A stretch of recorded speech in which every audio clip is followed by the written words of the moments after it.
فاعوذ باللہ من الشیطان الرجیم بسم اللہ الرحمن الرحیم قل اوحی الی انہ استمع نفر من الجن فقالوا انا سمعنا قرآنا عجبا یہدی الی الرشد فآمنا به ولن نشرک بربنا احدا وانہ تعالی جد ربنا ما اتخذ صاحبۃ ولا ولدا صدق اللہ العظیم۔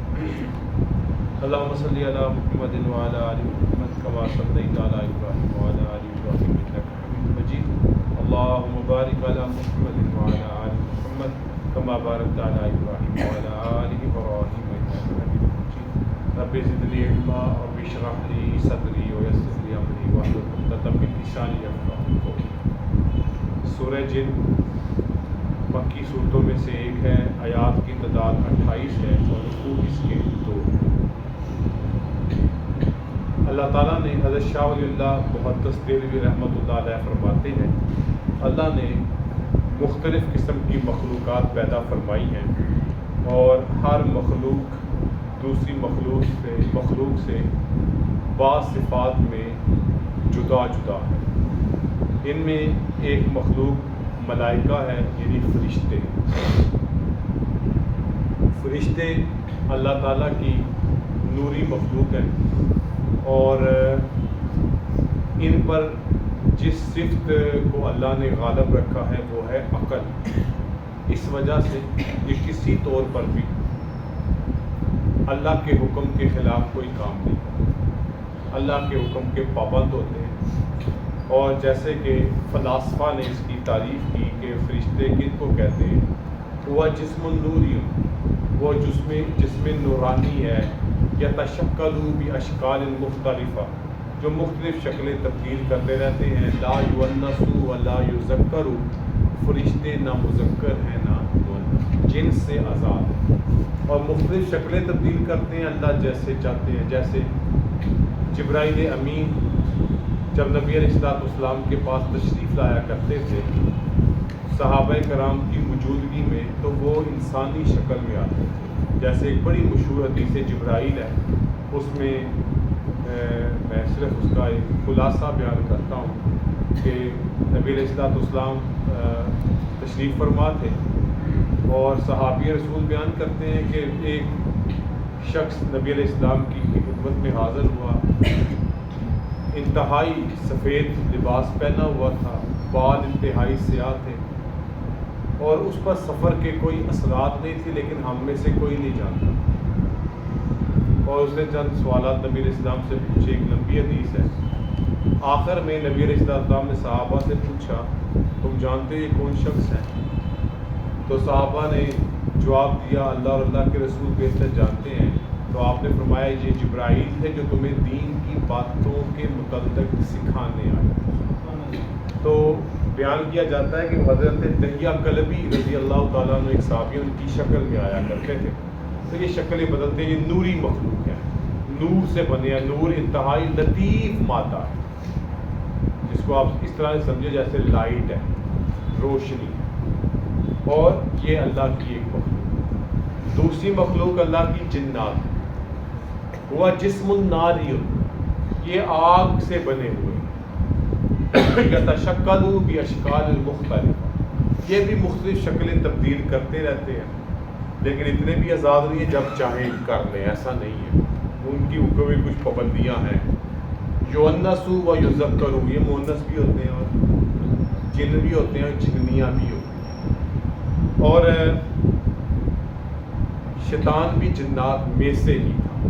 یہ جو اللہ کی مخلوق جنات ہے، شیطان کا تعلق بھی اسی مخلوق کے ساتھ تھا، لیکن کثرت عبادت کی وجہ سے یہ فرشتوں میں شمار ہوتا۔ خلقتاً جن تھا، لیکن اپنی عبادت و ریاضت اور اللہ کی انتہا اطاعت کی وجہ سے اس کا شمار فرشتوں میں ہوتا تھا۔ لیکن جب اس نے اللہ کے حکم کی نافرمانی کی تو اس کو جدا کر دیا گیا، اور اسی بنیاد پر اس نے نافرمانی کی تھی، میں تو آگ سے پیدا ہوا ہوں اور انسان تو مٹی سے پیدا ہوا ہے، تو میں اس کو کیسے سجدہ کر سکتا ہوں۔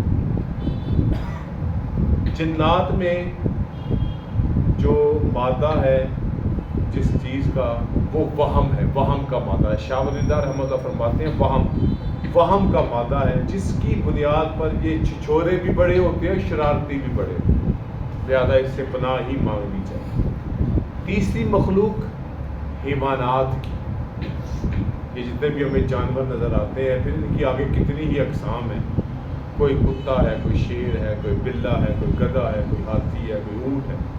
تو ان کے اندر شہوت بھی ہے، ان کے اندر بہیمت بھی ہے، ان کے اندر غضب غصہ بھی ہے. یہ ان کی خصوصیات ہیں. اللہ کی یہ حیوانات ان گنت ان کی اقسام ہے، پرندے بھی ہیں. چوتھی مخلوق انسان ہے. انسان ان تمام صفات کا مجموعہ ہے، سب کا مرکب ہے. اچھا ہو جائے تو فرشتوں جیسا، برا ہو جائے تو حیوانوں سے بھی بدتر، اور شرارتی ہو جائے تو جنوں سے بھی برا.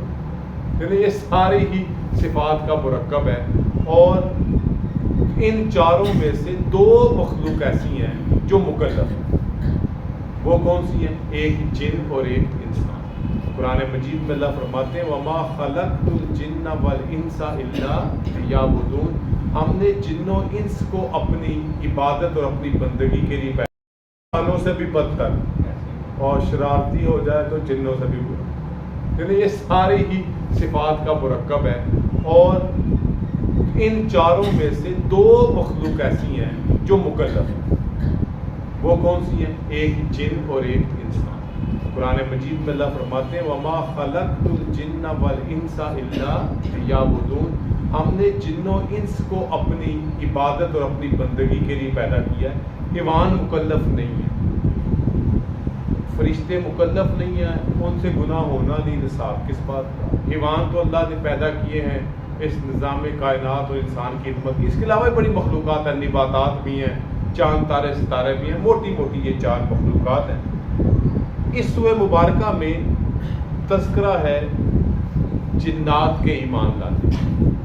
نبی علیہ الصلوۃ والسلام سے 6 مرتبہ جنات کی ملاقات احادیث میں موجود ہے، اور نبی علیہ السلام نے ان کو تبلیغ بھی فرمائی ہے. کیونکہ اللہ کے نبی جیسے انسانوں کے لیے نبی ہیں، ایسے جنات کے لیے بھی نبی، کیونکہ وہ بھی تو مکلف ہے نا، ان تک بھی اللہ کا پیغام پہنچ رہا ہے. تو 6 مرتبہ نبی کریم صلی اللہ علیہ وسلم کی ملاقات اور تبلیغ ان سے احادیث میں ثابت ہے. اور ان میں سے ایک واقعہ عبداللہ ابن مسعود رضی اللہ تعالیٰ عنہ فرماتے ہیں کہ ایک رات نبی علیہ السلام نے مجھے اپنے ساتھ لیا اور ایک وادی میں پہنچے، اور آپ نے حضرت عبداللہ ابن مسعود سے فرمایا کہ تم ادھر ہی ٹھہرو، میں ابھی آتا ہوں. اور حضرت عبداللہ ابن مسعود کے گرد نا ایک دائرہ سا لگا، لکیر کھینچ، اور ان سے فرمایا کہ اے عبداللہ تم نے اس سے باہر نہیں نکلنا، جو مرضی ہو جائے باہر نہیں نکلنا، یہیں انتظار کرو میں آتا ہوں. نبی کریم صلی اللہ علیہ وسلم جنات کے پاس دین اسلام کی تبلیغ اور تعلیم کے لیے چلے گئے. عبداللہ ابن مسعود فرماتے ہیں جتنی دیر تک میں وہاں پہ موجود رہا میرے پاس عجیب عجیب قسم کی مخلوقات آتی، مجھے ڈراتی، لیکن اس دائرے کی وجہ سے میرے قریب نہ آ پاتی. تو یہاں پر جو واقعے کا ذکر ہے وہ وادی نخلا. یہاں کے جنات نبی کریم صلی اللہ علیہ وسلم جب طائف سے واپس آئے تو واپسی پر آپ نے مقام نخلا میں قیام کیا، اور وہاں پر آپ نے صبح کے وقت فجر کی نماز ادا کی. اور اس میں جب آپ سورہ مبارکہ قرآن مجید تلاوت کر رہے تھے تو جنات کی ایک جماعت وہاں سے گزر رہی. کیوں گزر رہی تھی یہ آگے اس کی تفصیلات آئیں گی. گزر کیوں رہی تھی؟ نبی کریم صلی اللہ علیہ وسلم کی بعثت سے پہلے اور قرآن مجید کے نزول سے پہلے یہ جنات آسمانوں کی طرف چڑھتے تھے، اور اللہ رب العزت جو احکامات اور جو ہمارے فیصلے تقدیر کے فرشتوں کو لکھواتے تھے نا، اور پھر فرشتے آپس میں ڈسکس کرتے، یہ سنتے تھے. سن کے نیچے آ کے اپنے کاہنوں کو بتاتے. کان 4 انہوں سے سنی ہوتی، 8 اپنے سے ملاتے اور انسانوں کو بتاتے، اور ان کا روزی روٹی کا بندوبست چلتا. کہتے جی ہمیں غیب کی بڑی خبریں ہیں. تو ان میں سے جب 12 باتیں ہوتی 4 سچی ہو جاتی، 8 جھوٹی ہو جاتی. کہتے ہیں ٹھیک ہے پھر بھی. اور جس طرح آج کل کے ہمارے صحافی ہیں وہ 10 باتیں بتاتے ہیں، 2 سچی ہو جاتی ہیں، 8 جھوٹی ہو جاتی ہیں، اور ہم ان کو دیکھ دیکھ کے اپنا وقت ضائع کرتے ہیں، جن کو آج کل ہم یوٹیوبر بھی کہتے ہیں، جو جھوٹ پہ جھوٹ بولتے ہیں، اور ہم وہ سنتے ہیں، اور 2-3 چیزیں سچی بھی ہو جاتی ہیں اور اکثر جھوٹی ہی ہوتی ہیں، ہم ان کا انتظار ہی کرتے رہتے ہیں، وہ ہوتا نہیں، اور 2-3 سچی ہو جاتی ہیں، ہم کہتے ہیں دیکھا نا اس نے یہ کہا تھا۔ اس وقت کے جنات اور آج کے یوٹیوبر ایک جیسے، ٹھیک ہے جی، یہ بھی باتیں سن لیتے ہیں پنڈی اسلام آباد کی، اپنے ذرائع سے آپ کو بیوقوف بناتے رہتے ہیں، وہ جنات ادھر کی باتیں سن کے اپنے کانوں کو بتاتے تھے، کائن آ گیا عوام کو بتا دیتے تھے، وہ بھی راضی۔ لیکن جب نبی کریم صلی اللہ علیہ وسلم پر قرآن مجید کا نزول شروع ہوا، اب جو جن اوپر جاتا اس کے پیچھے آگ کا انگارہ لپکتا، ان کو جلا کے پسند کر دیتا، کوئی زخمی ہو جاتا، کوئی بھاگ کے نکل جاتا۔ وہ فکر مند ہوئے کہ ہوا کیا ہے، اس نظام میں کون سی ایسی تبدیلی آ گئی ہے کہ اب ہمیں اوپر جانے کی اجازت نہیں، خبریں ملتی نہیں، تو اب ہمارا تو وہ سارا بندوبست نیچے والوں کے ساتھ معاملہ ختم ہو گیا۔ تو پھر جنات کی جو بھی ان کا ایک نظام ہے، ان کا پورا ایک نظام ہے جو ہم نہیں جانتے، پورا ایک نظام ہے ان کا، وہ بھی مزدوری کرتے ہیں، وہ بھی روٹی کمانے کے لیے نکلتے ہیں، وہ بھی کاشت، اپنا نظام ہے، ہم نہیں جانتے، اللہ بہتر ہے، اور ہمیں جاننے کی ضرورت بھی نہیں، یاد رکھیں۔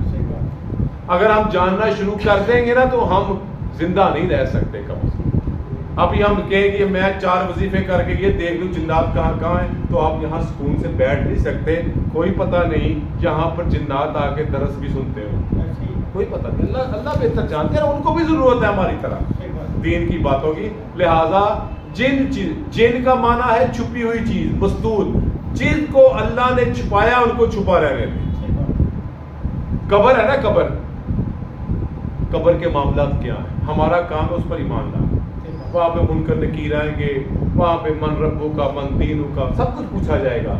اب میں وہاں پہ کیمرہ فٹ کر کے یہ جاننے کی کوشش کروں، یہ اللہ کے کاموں میں مداخلت ہے۔ جو اللہ نے چھپا کے رکھا ہے اس پر ایمان لانا کافی ہے، اس کی تہ میں اور تحقیق میں جائیں گے تو خود پریشان اور برباد ہوں گے۔ لہذا بعض لوگ نا کہتے ہیں جی کوئی وظیفہ بتائیں، میں جنات قابو کرنا چاہتا ہوں، وہ جنات قابو تو ہو جاتے ہیں، پھر کچھ عرصے بعد وہ قابو آ جاتا ہے، ٹھیک ہے، جب خود کمزور پڑتا ہے پھر وہ قابو آ جاتا ہے۔ تو لہٰذا جنات کی یہ جماعت ایک نظام ہے، وہ انہوں نے اطراف میں بھیجا، پتہ کرو ہوا کیا ہے جو ہمارا اوپر جانے کی پابندی لگ گئی ہے۔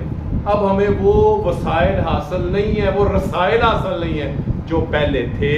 تو اسی طرح جنات کی ایک جماعت جب یہاں وادی نخلا سے گزر رہی تھی تو انہوں نے جب نبی علیہ السلام سے قرآن مجید کی آیات سنی، متاثر ہوئے اور نبی علیہ السلام پر ایمان لے آئے۔